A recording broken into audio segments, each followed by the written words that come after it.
دوستان سلام، خیلی خوشحالم که این سفر رو با هم شروع میکنیم. ما معمولاً کشورها رو از طریق تیتر خبرها میشناسیم، با یه نگاه کلی که مسائل پیچیده رو ساده میکنه. اما اگه این لایه ها رو کنار بزنیم چی میشه؟ وقتی به انگیزه، خلاقیت و تلاش آدمها که مسیر یک ملت رو میسازه نگاه کنیم چی میبینیم؟ امروز میخوایم بریم سراغ یه موضوعی که زیاد در موردش صحبت میشه، اما شاید کمتر کسی عمقش رو درک کرده باشه. برنامه موشکی ایران. این برنامه چیزی فراتر از تجهیزات نظامیه. داستان مقاومت، داستان ملتیه که برای خودکفایی و داشتن یه صدای مستقل تو دنیا تلاش میکنه، مخصوصاً تو یه حوزه مهم مثل فناوری دفاعی. این فقط در مورد مشخصات و توانایی ها نیست، هرچند به اونها هم میپردازیم. بیشتر در مورد چرایی و چگونگی ماجراست. چطور یک کشور با وجود فشارهای زیاد بین المللی و تحریم‌ها میتونه به چنین فناوری‌های پیشرفته‌ای دست پیدا کنه؟ این مسیر چه چیزی در مورد مردمش، جامعه علمیش و دیدگاه استراتژیکش به ما میگه؟ میخوایم جاه طلبی انسان‌ها و داستان ملی رو که تو تار و پود این دستاوردهای فناوری تنیده شده بررسی کنیم.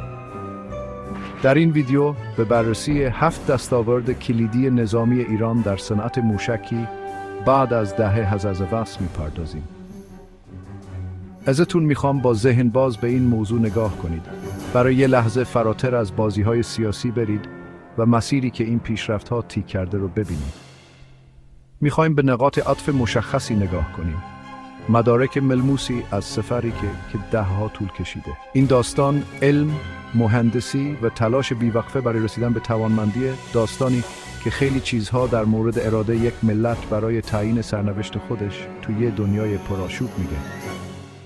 بیاین این بررسی رو از قلب پیشرفت‌های موشکی ایران شروع کنیم. سفرمون به دنیای توانایی‌های موشکی ایران با شهاب 3 شروع میشه. این یکی از موشک‌های بالستیک میانبرد پایه ایرانه.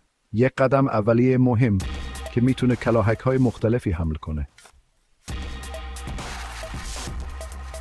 بعدی موشک سجیله، یه موشک بالستیک قدرتمند 2 مرحله‌ای با سوخت جامد. این پیشرفت خیلی مهمی بود چون بارد عملیاتی ایران رو بیشتر کرد و باعث شد موشک‌ها سریعتر آماده پرتاب بشن. موشک یه جهش دیگه رو نشون میده، یه سامانه بالستیک دوربرد. طراحیش طوریه که میتونه محموله‌های سنگین‌تری رو به مسافت‌های دور ببره و این توان بازدارندگی استراتژیک رو بیشتر میکنه. بعد میرسیم به خرمشهر، یکی از نوآوری‌های جدیدتر ایران تو موشک‌های بالستیک. این سامانه به خاطر بارد زیاد قابلیت هدفگیری دقیق‌ترش شناخته شده. حالا از حمله به اهداف زمینی تمرکزمون رو میبریم روی بازدارندگی دریایی. به موشک رمز میرسیم. این یه موشک ضدکشتی با 2 قطع بالاست که مخصوصاً برای هدف قرار دادن و از کار انداختن کشتی‌های دشمن ساخته شده. فاتح اساس مهارت ایران رو تو موشک‌های بالستیک کوتاه‌برد نشون میده. برای حملات سریع و دقیق طراحی شده و با دقت خوبش انعطاف تاکتیکی تو میدون جنگ ایجاد میکنه. و در آخر موشک عماد رو بررسی میکنیم. این سامانه یه موشک بالستیک دوربرده که به خاطر دقت بیشتر و توانایی حمل انواع کلاهک‌ها متمایز میشه. یه سکوی واقعاً پیشرفته. همینطور که این بررسی رو تموم میکنیم، واضحه که این 7 دستاوردی که بهشون اشاره کردیم چیزی بیشتر از یه لیست از تجهیزات نظامی هستن. اونها یه داستان عمیق از تعهد علمی، توانایی مهندسی و اراده محکم یه ملت برای خودکفایی توی دنیای سیاسی پیچیده رو نشون میدن.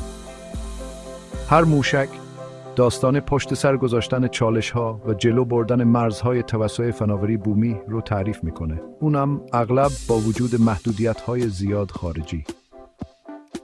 این سفر در برنامه موشکی ایران یه میل ریشه دار برای تامین امنیت و نمایش توانایی نوآوری خودش در سطح جهانی رو نشون میده. پیشرفت‌هایی که دیدیم، از شهاب سیز به عنوان پایه تا عماد پیشرفته، تصویری از یه تلاش مداوم و در حال تکامل رو نشون میده. این گواهی بر توانایی انسان برای نوآوری وقتی که با اعتقاد قوی و هدف ملی همراه باشه. اینها تنها بخشی از دستاوردهای نظامی ایران در صنعت موشکی هستند که نشان دهنده پیشرفت‌های چشمگیر این کشور در این حوزه میباشند. فهمیدن این مسیر برای هر کسی که دنبال یه نگاه دقیق‌تر به نقش و توانایی‌های ایران هست خیلی مهمه. ممنون که تو این بررسی با من همراه بودید. امیدوارم با نگاه دقیق به این نقاط عطف فناوری نه تنها خود موشک‌ها بلکه روحیه انسانی و اراده ملی که باعث به وجود اومدنشون شده رو بهتر درک کرده باشیم. همیشه داستان‌های بیشتری از اون چیزی که به نظر میاد وجود داره و تشویقتون میکنم که دنبال اون داستان‌های عمیق‌تر بگردید تا برنامه بعد کنجکاو بمونید.